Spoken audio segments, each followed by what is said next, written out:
Hello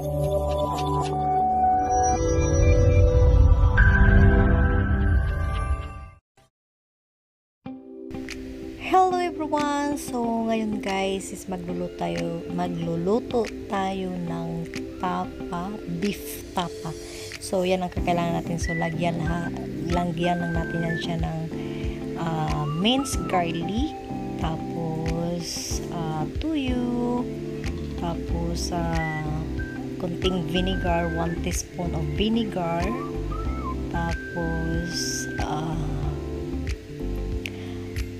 chili powder. So chili powder yan siya guys, para medyo maanghang naman siya ng konti.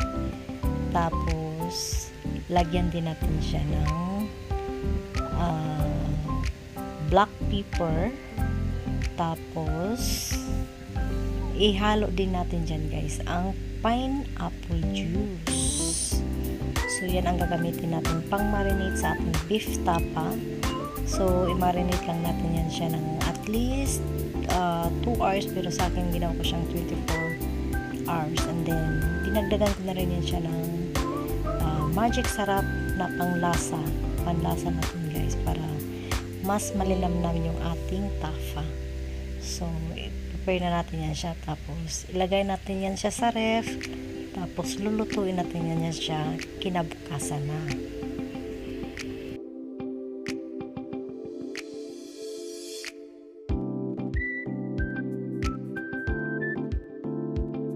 Ating minarinate kagabi.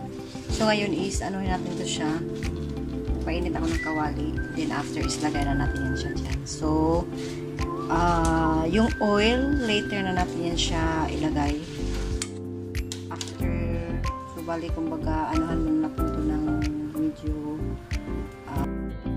so bali yung pinagmarinita natin guys, huwag natin yun siya itapon. So yan lang din ang gagamitan natin na pakulaan natin siya hanggang sa mawala yung pinakasabaw niya.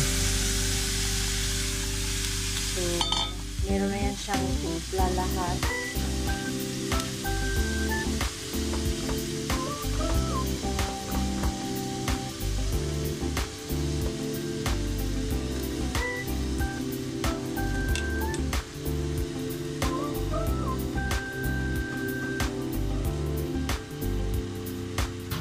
Pakuluan lang natin yan siya at takpan natin. Then after is lalagyan na natin yan siya ng konting oil para hindi po siya masyadong dry. So kung feeling nyo na medyo kulang yung hindi kayo kontento sa lasa, so pwede kayo magdagdag ng seasoning or konting sugar.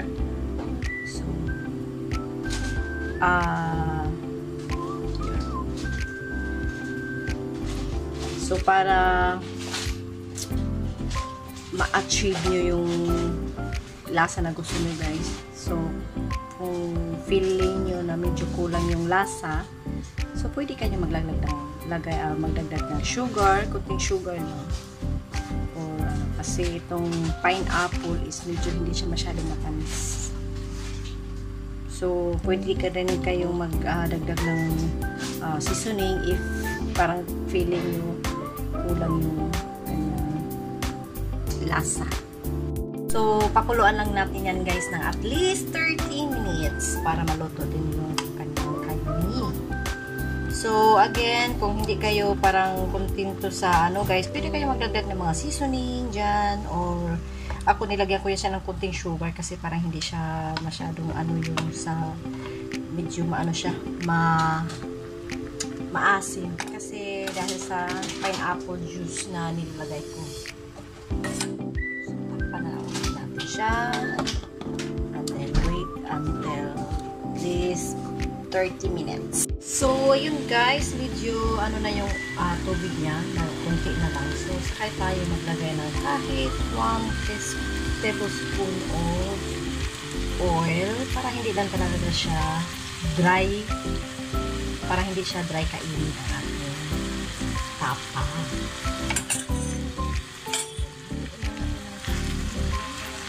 So itong beef na ginamit ko guys is po siya, from Brazil na Kasi ang Brazil guys, isa to sila sa mga exporter dito ng beef.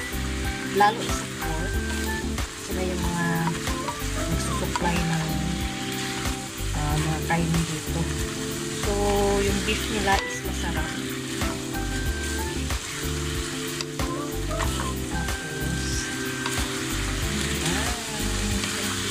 Tapos, so pwede nyo rin lagyan ng sesame. Siguro masarap din ito pag may sesame. Okay, so ayan. So, ayan na guys, ready na ang ating tapa, beef tapa. Tapos magluto na rin tayo ng itlog, fried egg. So, masarap yan siya guys pang sa almusal. Tapos katabi mo kape, di ba? So, napakabilis lang guys ng preparation. So, thank you again guys and see you on my next video.